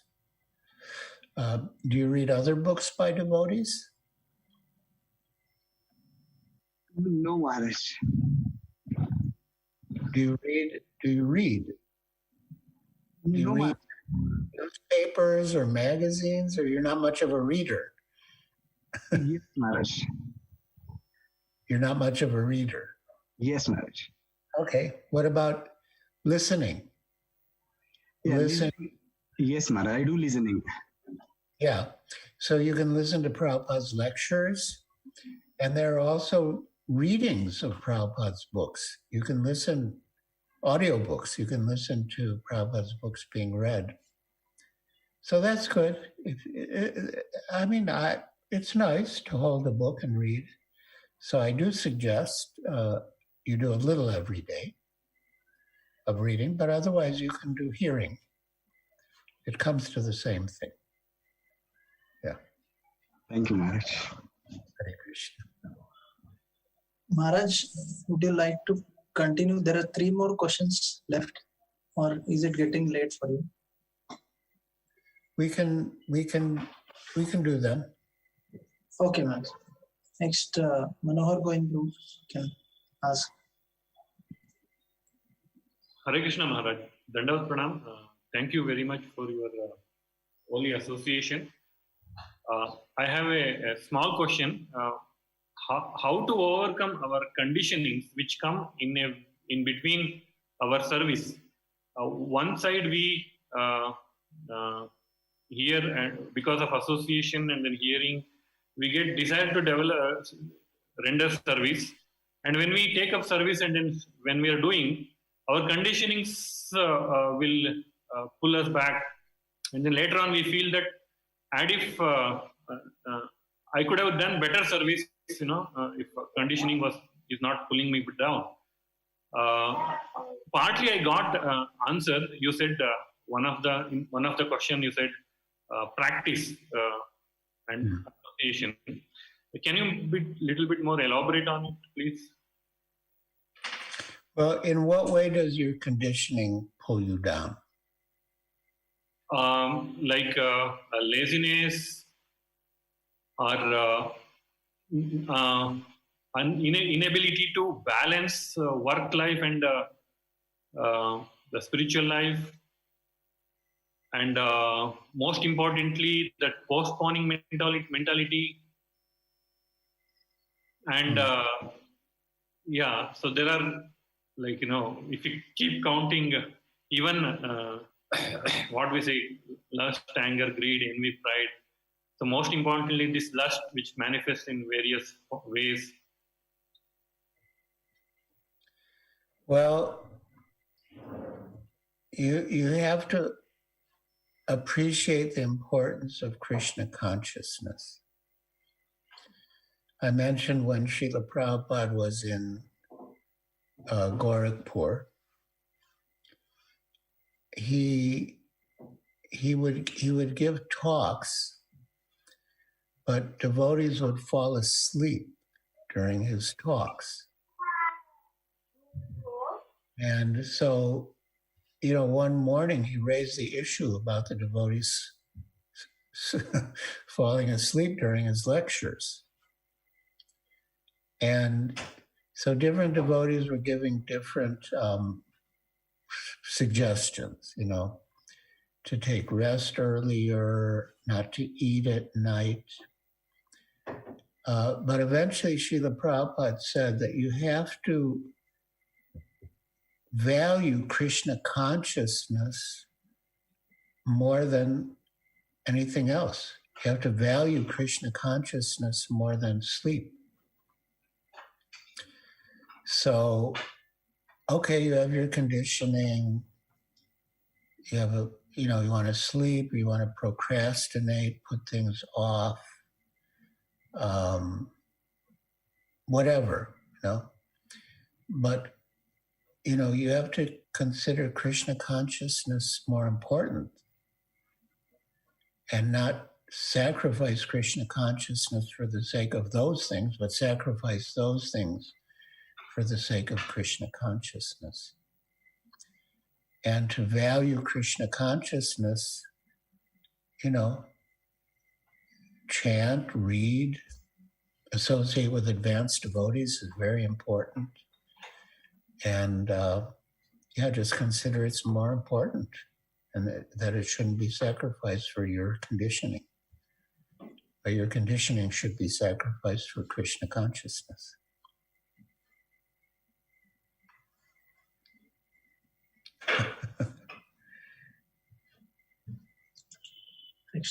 Next, Leela, can you please ask your question?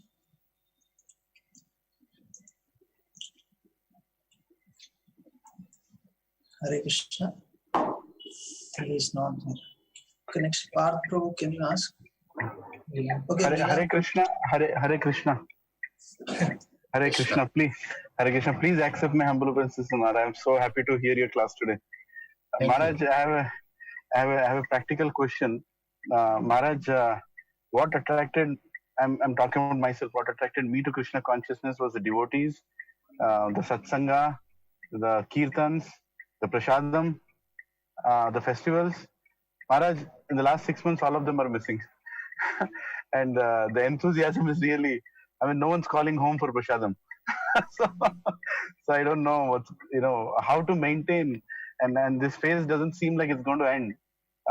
It's just going to go on for maybe, I don't know, year, maybe more.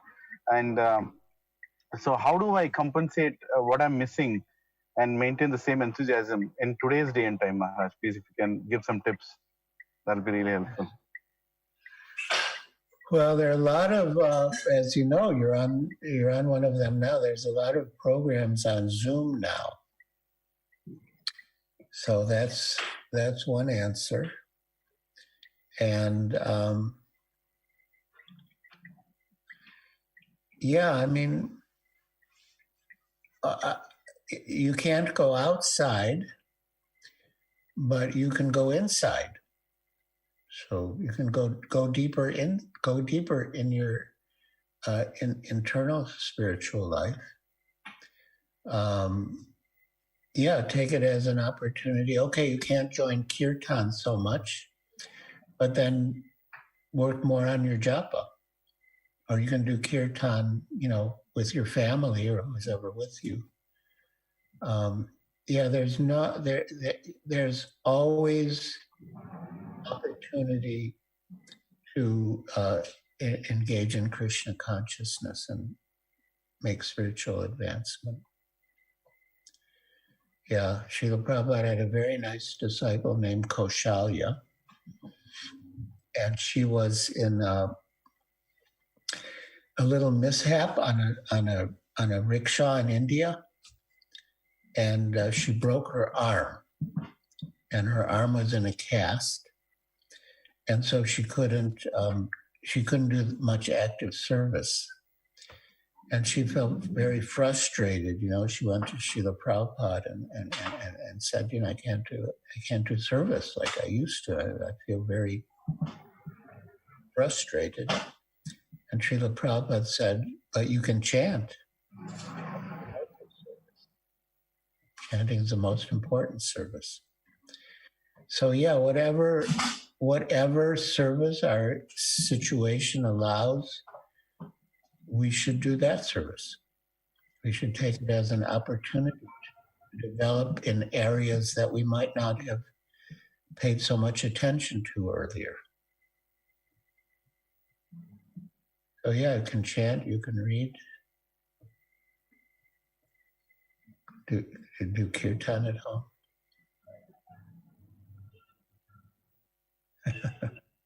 Have a festival. Thank you, Maharaj, for giving the tips. Okay. Thank you. Dandavat.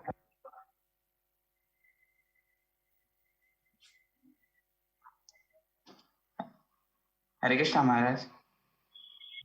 Hare Krishna.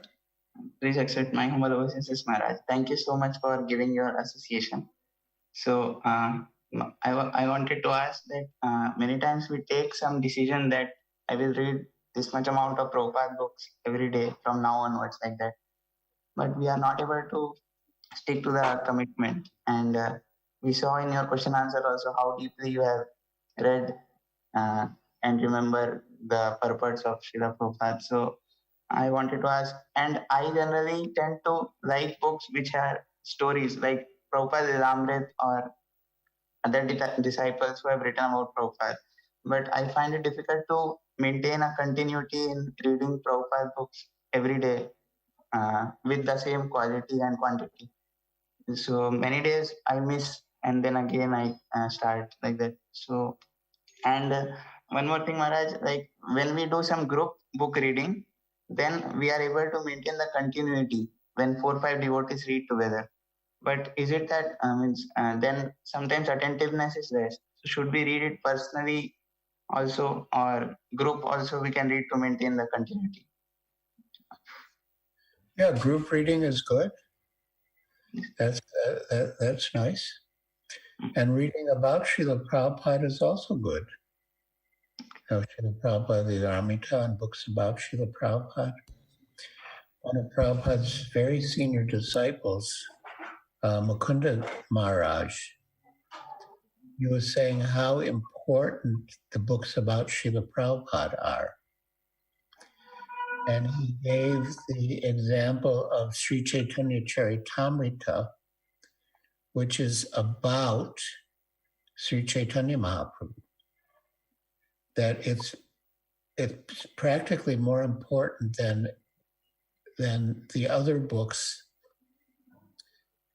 Of course, they're all important, but more important than the other books that contain Chaitanya Mahaprabhu's philosophy.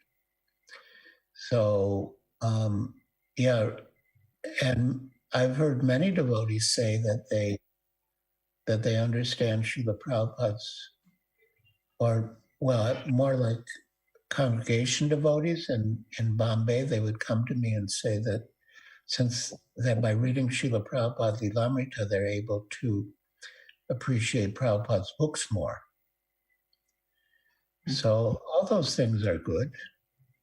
But as I mentioned earlier, some reading of Srila Prabhupada's books should be every day. You know, whatever, a few pages, verse in a purport, or that should be there. But the other things are good. A reading group is good, and books about Prabhupada are good. It's all good. Yes, Maharaj. Hare Krishna. Thank you so much, Maharaj. Maharaj, from Temple Hall, some devotees want to ask question. Hare Krishna, Maharaj. My question is, approaching a spiritual master. So, is it possible for a person who is in Kali Yuga, because so much energy is wasted, stolen, borrowed, and it is the age of quarrel and hypocrisy. So, is it possible for me to acquire the qualifications to approach a spiritual master? Well, in principle, it's possible for anyone, because you need a spiritual master. And if you have some conditioning that is making it hard for you to come to the stage of approaching a spiritual master, then it's the same point that you have to consider the urgency of Krishna consciousness to be greater than just sort of being lazy and accepting your conditioning. I mean, it may be Kali Yuga. I mean, it is Kali Yuga. But we don't have to be so affected by it. As stated in Srimad Bhagavatam, that Kalo doshani Girajan asti hieko mahadguna kirtana deva krishnasya mukta sangha param braja. So that Kali Yuga is like an ocean of faults. But still there's one great opportunity, and that is that by Krishna Kirtan, one can get liberated from material association and attain the supreme destination. So however strong Kali Yuga is, Krishna Kirtan is more powerful. So we have no excuse. And that Krishna Kirtan, it means Kirtan, but Kirtan means glorification of Krishna. And so reading Srila Prabhupada's books is like hearing Prabhupada's Kirtan in that sense. So, yeah, just stay immersed in Krishna consciousness, and Kali Yuga will not be able to drag you down or keep you back.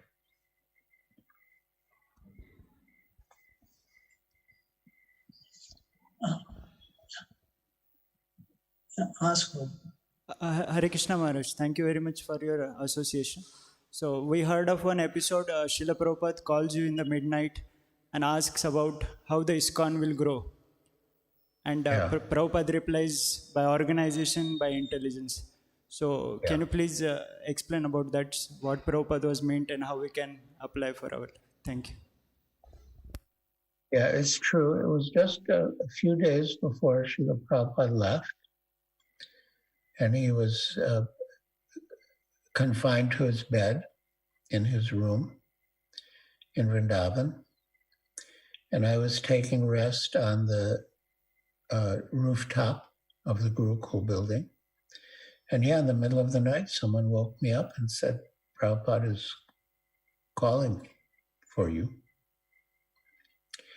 So I went to his room and he was lying on his bed, and he said, so do you think this movement will go on after I leave?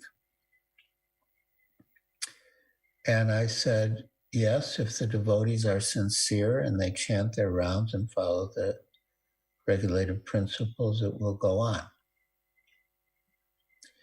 And then Srila Prabhupada said, organization, intelligence and organization. And reflecting on what Srila Prabhupada said, and also on what I said, it's true that the devotees have to be sincere and chant their rounds and follow the principles. And that will be good for their spiritual advancement. But we're a preaching movement. And to spread Krishna consciousness, we require organization and intelligence. And so I believe that Srila Prabhupada's answer was sort of complementary to my answer. But it was a very significant answer. We have to be organized to spread Krishna consciousness. In a way, we have to be intelligent and organized just to manage our own spiritual lives. but we really need to be organized and intelligent to spread Krishna consciousness. Thank you for reminding us of that important exchange.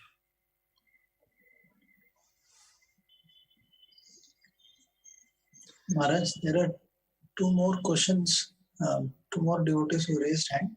Is it okay to take their questions, or is it getting late for you? It's getting late. We can take these two, but then we can't take more after these. Yeah, last two. Okay. One, Padmavati Mataji can ask. Hare Krishna. Hare Krishna, Dandavat Pranam. Hare Krishna. Dandavat Pranam, Prabhuji. Kindly accept my humble obeisances.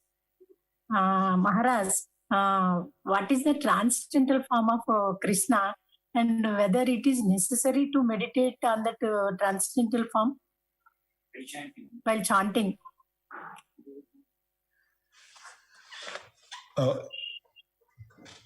You're asking if we should meditate on the transcendental form of Krishna while we're chanting? Yes, Prabhu. Yes, Maharaj. Is it necessary to meditate on transcendental form while chanting? No, the main thing is to hear, to articulate the holy names clearly and to hear them attentively. Srila Prabhupada said we don't artificially try to remember the pastimes of the Lord, but while chanting, if naturally the Lord's pastimes and form and qualities come to mind, that's welcome. And it was a practice in the early days of Krishna consciousness that we would read the Krishna book at night before taking rest. And so reading the Krishna book at night, then you get up in the morning and then, maybe attend Mangalarti and do Tulsi Puja and so on, and then you chant your rounds. And so having read the Krishna book at night, it's sort of natural that you think of Krishna while you're chanting your rounds. But that should come naturally. Our main focus should be to chant, articulate the names clearly and hear them attentively. And if we're lucky, those, forms, qualities, and pastimes will come to our consciousness. But we shouldn't make a separate endeavor.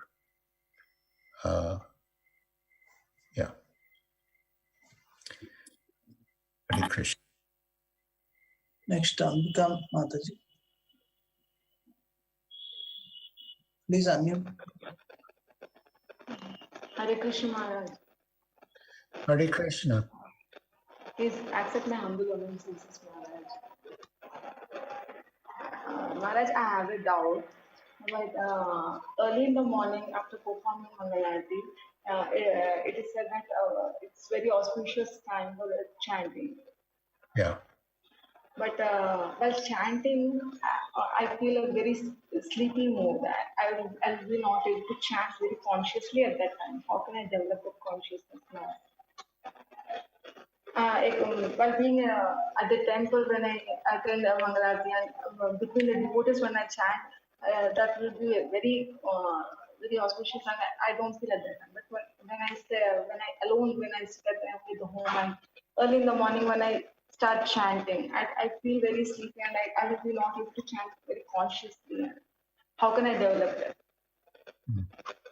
that? Well, do you get enough sleep? I mean, do you take rest early? You get enough sleep. Yeah, well, there's different, you could say, obstacles to chanting nicely. They're discussed in a book by Srila Vishwanath Chakravarti Thakur called Madhurya Kadambini. And so, yeah, one of them is laya, which means laziness. And another is upeksha, which means negligence. So you might be suffering from some of those, but how's your chanting later in the day? Do you chant later in the day also? Unmute, please. Unmute yourself, please. Yeah. How is your chanting later in the day? Oh, you muted again. Early in the morning, I feel as I'm not able to chant early in the morning, and I'll be just delaying, and I'll not be able to complete my rounds. As it's not good, Maharaj. Actually, I will not be able to complete my rounds. Though I want to, I will try. As early in the morning, the rounds will be, I will not be able to complete, and I will not be able to consciously complete chant. And the whole day also, I'll be not able to chant that good conscious. Well, then I think we're sort of back to Srila Prabhupada's question in Gorakhpur, why the devotees are sleeping when he's giving class. And his answer was that we have to consider, Krishna consciousness more important than sleep. Now, generally, it's best to sit and chant, and the next best is to stand and chant, and the next best is to walk and chant. But if you feel too sleepy sitting and chanting, then definitely it's better to stand and chant. And if you're too sleepy standing and chanting, then it's better to walk and chant.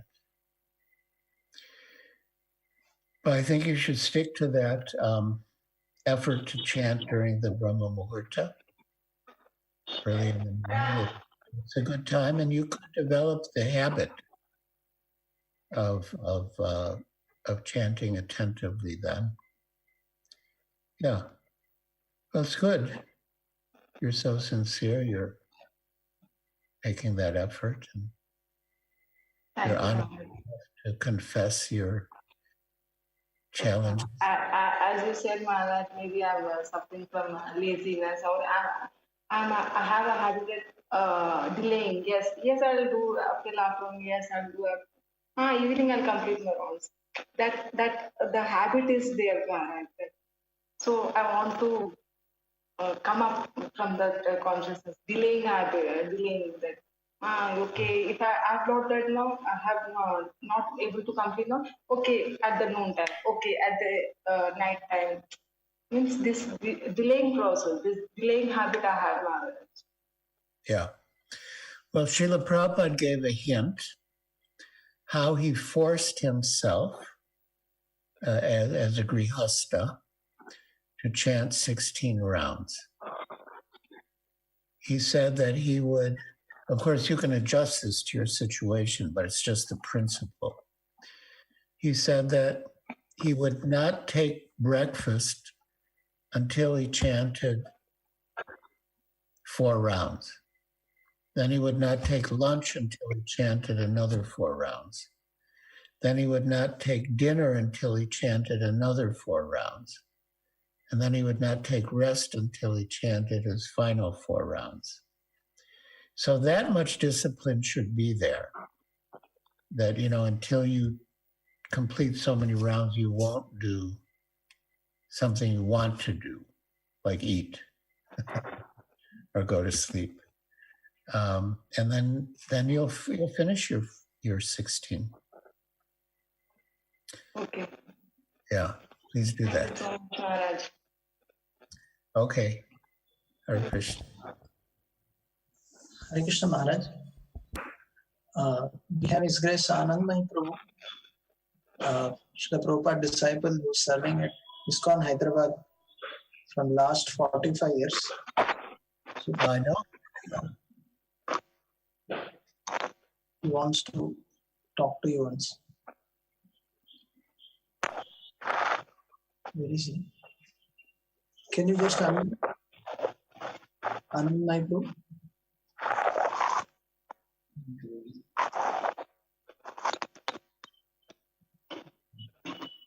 Hare Krishna. Anand, my bro.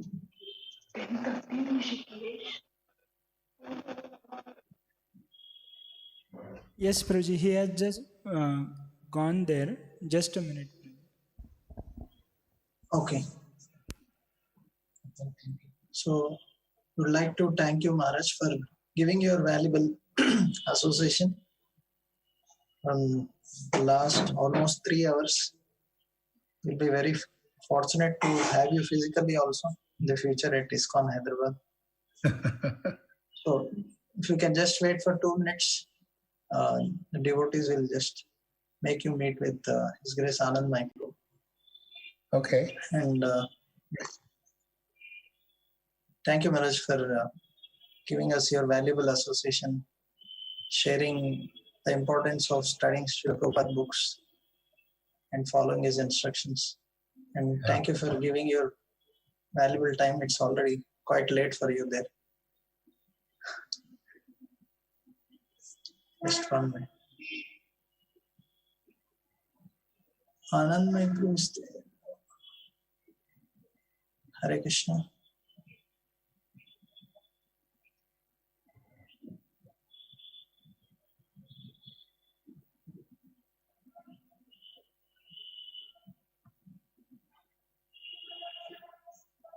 Prabhuji, there is some difficulty. We can go ahead. Oh, okay. There is some problem, it seems, Maharaj. You're not able to connect to him. Okay. Thank you, Maharaj, again for your valuable association and guidance, patiently answering so many questions. Surely in future we would like to take more of your association, either on Zoom or physically also. Thank you very much. Hare Krishna. If we're ending now, then I suggest we conclude with Vaishnav Pranam. Okay. Let us offer our respectful obeisances unto all the Vaishnav devotees of the Lord, who are just like desire trees, who can fulfill the desires of everyone and are full of compassion for the fallen conditioned souls. Panchakalpa trubhyascha kripa sindhubhe vacha patitanam bhavanebhyo vaishnavebhyo namo. Anantakoti Vaishnav Vrinda ki jai. Srila Prabhupada ki. So let us thank His Holiness Giriraj Swami Maharaj for his wonderful association by loudly chanting 3 times. Hari Bol, Hari Bol, Hari Bol. Thank you, Maharaj. Thank you. Thank you for arranging this.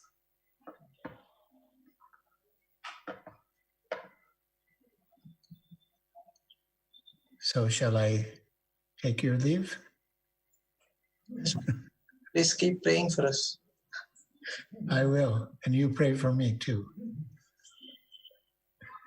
Hare Krishna. Hare Krishna.